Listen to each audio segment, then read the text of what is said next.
Dear students, आज हमारे पास exercise 1.2 है और इसमें हम जो है वो क्वाड्रेटिक इक्वेशन को सॉल्व करेंगे थ्रू क्वाड्रेटिक फार्मूला।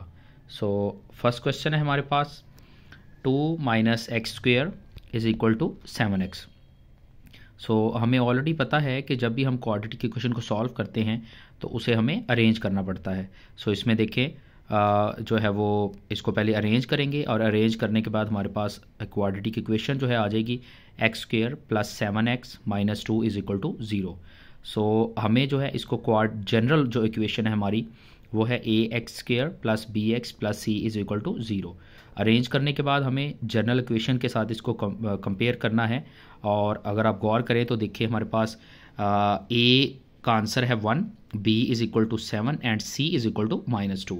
सो जब हम ए बी सी का आंसर जो है वो फाइंड आउट कर लें या उसको निकाल लें तो हमें उन आंसर्स को ए बी सी को क्वाड्रेटिक फार्मूले में पुट करना है। और हमारे पास क्वाड्रेटिक फार्मूला है x is equal to minus b plus minus under root b square minus 4ac divided by 2a। So जो हमने क्वाड्रेटिक इक्वेशन से ए बी सी की जो हमने वैल्यू जो है वो निकाली है उसको हम इस क्वाड्रेटिक इक्वेशन में पुट कर देंगे। सो आप देखें b की वैल्यू थी 7। सो यहाँ पे फॉर्मूले में माइनस जो के फॉर्मूले का है तो -7 plus minus under root b square minus 4a हमारा है 1 और c की वैल्यू है -2 एंड डिवाइडेड बाय 2a की वैल्यू थी 1 तो मैंने पुट की तो -7 plus minus under root 7 square is equal to 49 plus अब जो है वो 4 को 2 से मल्टीप्लाई करेंगे, 4 2s are 8 and minus minus plus. So 49 plus 8 is equal to 57। So हमारे पास ये आ जाएगा -7 plus minus under root 57 divided by 2। तो 57 चूँकि जो है इसका कंप्लीट स्क्वायर रूट हम नहीं ले सकते तो इसीलिए यही हमारे पास जो है इसका सोल्यूशन सेट आ जाएगा। So solution set is -7 plus minus under root 57 divided by 2। So ये फर्स्ट क्वेश्चन था। इसी तरह सेकंड क्वेश्चन देखें, ये ऑलरेडी हमारे पास क्वाड्रेटिक फॉर्म बनी हुई है। सो 5x स्क्वेयर plus 8x plus 1 is equal to 0। So same वही रूल रहेगा, हमें ए बी सी की जो है वो वैल्यूज़ को सेपरेट करना है और हमें उसको फॉर्मूले में पुट कर देना है। तो ये बहुत ही सिंपल सा क्वेश्चन है, आप इसे खुद जो है वो जो है इजीली सॉल्व कर सकते हैं। सो ये देखें जी, सेकंड क्वेश्चन जो है वो इजीली सॉल्व हो गया। ये भी जो है आगे फर्दर इसके सॉल्व नहीं होता, सो यही इसका सोल्यूशन सेट आ जाएगा।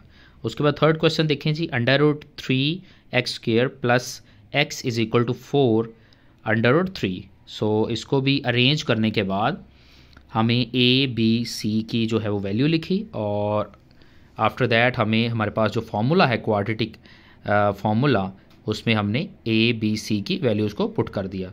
तो अगर आप गौर करें तो ये भी बहुत ही सिंपल सा टास्क है, बहुत ही सिंपल क्वेश्चन है। जस्ट इसमें मैंने फॉर्मूले में वैल्यूज़ को पुट किया है और उसे सिंपली सॉल्व कर दिया है। सो ये सॉल्व करने के बाद ये देखें ये फर्दर सॉल्व हो सकता है क्योंकि 49 जो है इसका स्क्वायर रूट लें तो हमारे पास जो आंसर है वो इसका 7 आ जाएगा। So -1 plus minus 7 divided by 2 under root 3। So आपको पता है कि जब भी अंडर रूट से वैल्यू बाहर आती है तो वो प्लस माइनस के फॉर्म में लिखी जाती है। सो हमें एक दफ़ा इस वैल्यू को प्लस के साथ सॉल्व करना है और एक दफ़ा इसको माइनस के साथ। तो ये सेपरेटली, ये भी ऑलरेडी मैं आपको सिखा चुका हूँ। तो अगर हम इसको सॉल्व करेंगे तो हमारे पास यहाँ पे देखें यहाँ x का आंसर ये आ गया और साथ इसका आंसर ये आ गया। सो इसके सोल्यूशन सेट में ये दो वैल्यूज़ आ जाएंगी। नेक्स्ट है जी question number 4x square minus 14 is equal to 3x। Again हम इसे अरेंज करेंगे। सो 4x स्क्वेयर माइनस 3x क्योंकि इक्वल के दूसरी तरफ था तो इसे आप इस तरफ शिफ्ट करें तो माइनस में हो जाएगा और -14 इज इक्वल टू 0। सो इसमें से देखें जी ए बी सी की हमने वैल्यूज़ कैलकुलेट की और इसको फॉर्मूले में पुट किया। तो फॉर्मूले में पुट करने के बाद अब ये फिर देखें ये एक ऐसा नंबर आ गया जिसका कंप्लीट जो है स्क्वायर रूट नहीं ले सकते। तो जिस नंबर का भी हम कंप्लीट स्क्वायर रूट नहीं ले सकते तो उसको हम क्या करेंगे, वो हमारे पास जो है वो वही उसका सोल्यूशन सेट आ जाएगा। उसके बाद नेक्स्ट है क्वेश्चन नंबर 5 6x स्क्वेयर minus 3x minus 7 is equal to 0। So ये ऑलरेडी एक क्वाड्रेटिक इक्वेशन बनी हुई है। सो हम इसमें से ए बी सी की वैल्यू को कैलकुलेट करेंगे, उसके बाद क्वाड्रेटिक फार्मूले में पुट करेंगे। सो अगर आप गौर करें तो क्वाड्रेटिक फार्मूले में पुट करने के बाद हमारे पास जो है ये -7 प्लस माइनस √7² -4 A6 था और C -3। तो इसे सॉल्व करने से हमारे पास ये देखें ये फॉर्म बन चुकी है। तो इसको जब हम सेपरेटली सॉल्व करेंगे, क्योंकि ये देखें जब भी हमारे पास कंप्लीट स्क्वायर रूट का आंसर आ जाता है तो हमें उसे एक दफ़ा प्लस में के साथ सॉल्व करना है और एक दफ़ा माइनस के साथ। तो इस तरह जब दोनों को सेपरेटली सॉल्व करते हैं तो हमारे पास सोल्यूशन सेट का आंसर आ जाता है। सो ये था हमारे पास क्वेश्चन नंबर 5। उसके बाद है जी क्वेश्चन नंबर 6, 3x² + 8x + 2 = 0। तो ये ऑलरेडी ये एक क्वाड्रेटिक इक्वेशन बनी है। So it's very simple question. A की वैल्यू, बी की वैल्यू एंड सी की वैल्यू लिखने के बाद हमें इसको इक्वेशन में पुट करना है। तो इक्वेशन में पुट करने से अगर आप गौर देखें तो इजीली क्वेश्चन ऑटोमेटिकली जो है हमारा सॉल्व होता जाएगा, क्योंकि जब हम ए बी सी की वैल्यू को निकाल लेते हैं तो हमें उसके बाद जस्ट उसको फॉर्मूले में वैल्यूज़ को पुट करना है और बेसिक मैथ्स के रूल्स को यूज़ करते हुए उसे सॉल्व करना है। तो अगर आप गौर करें यहाँ पे देखें, अब 10 था तो इसका स्क्वायर रूट कंप्लीट नहीं है, सो यहाँ ही हम इसे स्टॉप कर देंगे, यही हमारा सॉल्यूशन सेट आ जाएगा। नेक्स्ट है जी क्वेश्चन नंबर 7।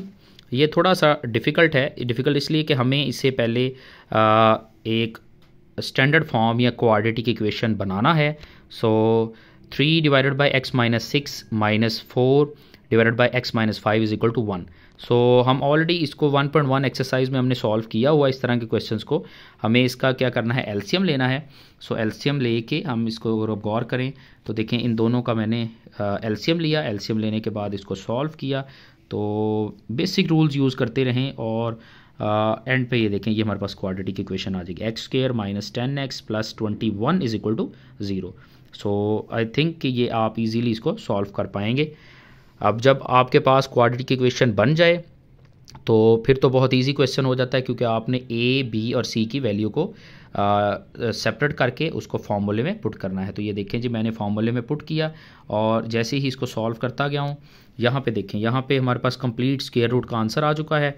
सो हम फिर इसको इजीली आगे इसका ए बी सी जब वो करने के बाद स्क्वायर रूट का आंसर आ जाए तो फिर हमें एक दफ़ा उस वैल्यू को प्लस के इक्वल लेके आना है और दूसरी तरफ इसको माइनस के इक्वल लेके आना है। तो अगर आप गौर करिए देखें यहाँ पे 5 + -2 बचा था, तो 5 + -2 को एक दफ़ा प्लस के इक्वल रखा और एक दफ़ा माइनस के इक्वल रखा। तो इस तरह 2 सॉल्यूशन सेट हमारे पास उसके आंसर आ गए।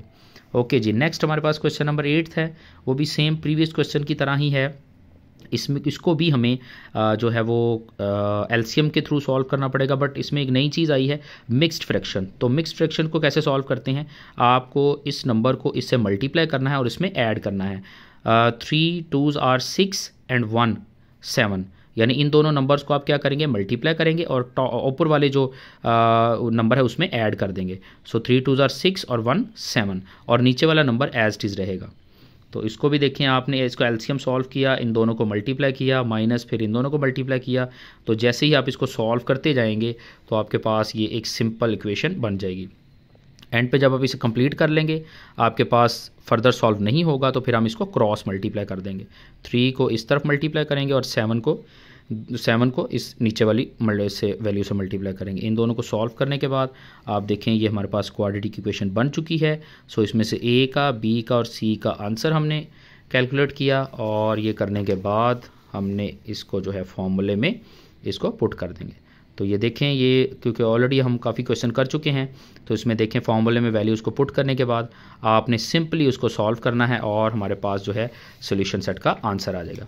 उसके बाद नेक्स्ट क्वेश्चन नंबर 9 है हमारे पास, वो भी सेम इसी तरह का है। a / x - b + b / x - a = 2।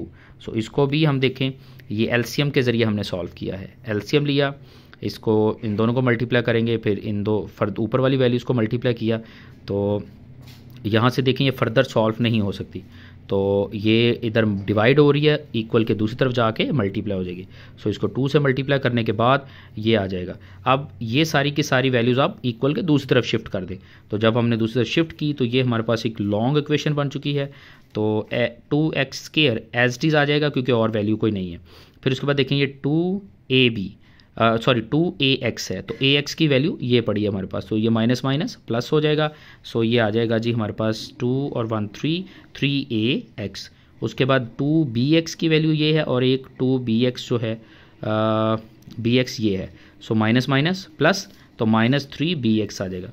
उसके बाद प्लस 2ab, ये सिंगल वैल्यू है एज इट इज़ आ जाएगी, a स्केयर भी एज इट इज़ आ जाएगा और b स्केयर भी एज इट इज़ आ जाएगा। उसके बाद 2x स्केयर माइनस, इन दोनों में से माइनस कॉमन ले लें, 3a और 3b, x कॉमन लिया तो ये दोनों बचेगा और ये एज इट इज़ आ जाएगा। और ये हमारे पास है भी कंप्लीटिंग स्केयर का formula, a square plus b square plus 2ab, तो इसको हम क्लोज करेंगे तो a प्लस b होल का स्केयर आ जाएगा इज इक्वल टू 0। सो अब ये देखें ये हमारे पास क्वाड्रेटिक इक्वेशन बन चुकी है। इसको फर्दर आप देखें a b c का हमने आंसर ले लिया और इसी को हम एक फॉर्मूले में पुट करेंगे। सो ये थोड़ा सा डिफ़िकल्ट क्वेश्चन है बट आप सॉल्व करेंगे इजीली हो जाएगा। तो b स्केयर की वैल्यू पहले पुट करें यहाँ पे देखें। अब ये देखें ये माइनस फार्मूले का, अक्सर बच्चे यहाँ मिस्टेक करते हैं, ये फार्मूले का माइनस है और ये माइनस जो है हमारे पास जो b के साथ आ रहा है, यानी जब हमने वैल्यू को फाइंड आउट किया ये वो माइनस है, तो इन दोनों को मल्टीप्लाई करना, माइनस माइनस ये प्लस हो जाएगा, प्लस माइनस। अब ये देखें यहाँ पे भी जो हमारे पास b के साथ माइनस था मैंने साथ लगाया है। अब चूँकि जब ऊपर स्केयर आ जाता है तो ये माइनस जो है पॉजिटिव हो जाता है, तो इसीलिए यहाँ पे भी आपने मिस्टेक नहीं करनी। अब ये स्केयर चूँकि ये पूरी वैल्यू इसमें से 3 कॉमन आ सकता है, 3 कॉमन ले लिया, a प्लस बी बचा। अब ये स्केयर 3 के ऊपर भी है और ये स्केयर a प्लस बी के ऊपर भी है, तो ये एज इट इज़ 4 2 8 और a प्लस बी होल का स्केयर आ गया। तो अगर आप गौर करिए देखिए 3 का स्केयर मैंने सेपरेटली सॉल्व किया है। अब चूँकि माइनस है और जब भी ऊपर हमारे पास स्क्वेयर आ जाए तो स्केयर में माइनस ख़त्म हो जाता है, यानी आप देखिए -3 मल्टीप्लाई बाय -3 तो माइनस माइनस प्लस हो जाएगा, तो इसीलिए यहाँ पे कभी भी आपने गलती नहीं करनी। तो ये देखिए स्केयर आ गया 3 का स्केयर 9 और a plus b as it is आ गया और ये भी एज इट इज़ रहेगा। उसके बाद नेक्स्ट देखें 3a plus b plus minus a plus b बचा था, क्योंकि हमने अगर आप गौर किया हो ये है 9a प्लस बी होल का स्केयर और ये -8a प्लस बी होल का स्केयर, तो 9 में से 8 का माइनस हो गया। सो हमारे पास जो सिंपल रिमेनिंग वैल्यूज़ बची वो क्या बची जी, a प्लस बी होल का स्केयर, तो ये स्केयर इस अंडर रूट से कैंसिल हो जाएगा और a प्लस बी बचेगा। अब ये देखें जी हमारे पास ये वैल्यू और प्लस माइनस ये वैल्यू, अब हमें एक दफ़ा इसको क्या करना है, हमें जो है वो प्लस के अकॉर्डिंग सॉल्व करेंगे और एक दफ़ा माइनस के अकॉर्डिंग। ये माइनस के पहले कर दिया, उसके बाद ये प्लस के साथ किया, तो ये देखिए ये 3 और ये 1 वैल्यू, तो ये दोनों में से ये 3 में से 1 माइनस कर दिए, 2a भी बचेगा। अब ये देखिए 2 और 4 ये कैंसिल हो जाएंगे, 2 1 2 2 2 4, सो हमारे पास a plus b divided by 2 बचेगा। और इस तरह भी देखें ये प्लस हो रहे हैं, तो 3 और 1 4, सो 4 4 से कैंसिल और a प्लस बी बचेगा। सो ये हमारे लिए क्वेश्चन इजी हो गया। उसके बाद नेक्स्ट है हमारे पास लास्ट क्वेश्चन 10th, ये भी थोड़ा सा डिफ़िकल्ट है बट कॉम्प्लिकेटेड नहीं है। इसको पहले आप अरेंज करना, देखें ये हमें अरेंज फॉर्म नहीं दी गई, तो पहले आप इसे क्या करेंगे, अरेंज करेंगे। सो सबसे पहले एक्स स्क्वेयर की वैल्यू आती है, so minus L x square plus फिर x की वैल्यू और ये लास्ट पे। अब फर्स्ट वैल्यू कभी भी हमारी माइनस में नहीं हो सकती, तो हम इसको साइंस को क्या कर देंगे, चेंज कर देंगे। चेंज करने के बाद देखें ये हमारे पास एक स्टैंडर्ड फॉर्म बन चुकी है। इसके बाद a b c की वैल्यू कैलकुलेट की और इसको फॉर्मूले में मैंने पुट कर दिया। सो अगर आप ये देखें b की वैल्यू, फिर मैंने a4 ac इसकी वैल्यू यहाँ पुट कर दी है और 2a, ये वैल्यूज़ को पुट करने के बाद इसको मैंने सॉल्व किया है। सो ये देखें जी 2lm प्लस माइनस 4, ये अब 2l whole square plus m square, यहाँ पे जो हमारे पास ये जो फॉर्म थी इस क्वेश्चन में अगर आप गौर करें तो देखिए 2l प्लस m होल का स्केयर था माइनस 4l, तो यहाँ पे होल का स्केयर हमने क्या कर दिया, ओपन कर दिया, तो a square plus b square plus 2ab minus, और इन दोनों को मल्टीप्लाई कर दिया। तो मल्टीप्लाई करने के बाद ये देखें ये 4 एल स्केयर आ जाएगा प्लस एम स्केयर प्लस, और ये एज टीज जो है हमारे पास आ जाएगी। जो चीज़ें कटिंग होती हैं उनको कट कर दिया और जो रिमेनिंग बची वो हमारे पास ये बच गई। एम स्केयर का स्केयर रूट से कैंसिल हो जाएगा और ये हमारे पास वैल्यू बच जाएगी। अब ये फिर देखें प्लस माइनस है तो हम इसे सेपरेटली एक दफ़ा प्लस के साथ और एक दफ़ा माइनस के साथ और एक दफ़ा प्लस के साथ सॉल्व करेंगे। सो ये था जी हमारे पास जो है क्वाड्रेटिक इक्वेशन को सॉल्व किया हमने थ्रू क्वाड्रेटिक फार्मूला। सो आप इसकी प्रैक्टिस करें और उम्मीद है कि आपको ये वीडियो समझ आई होगी। Thank you.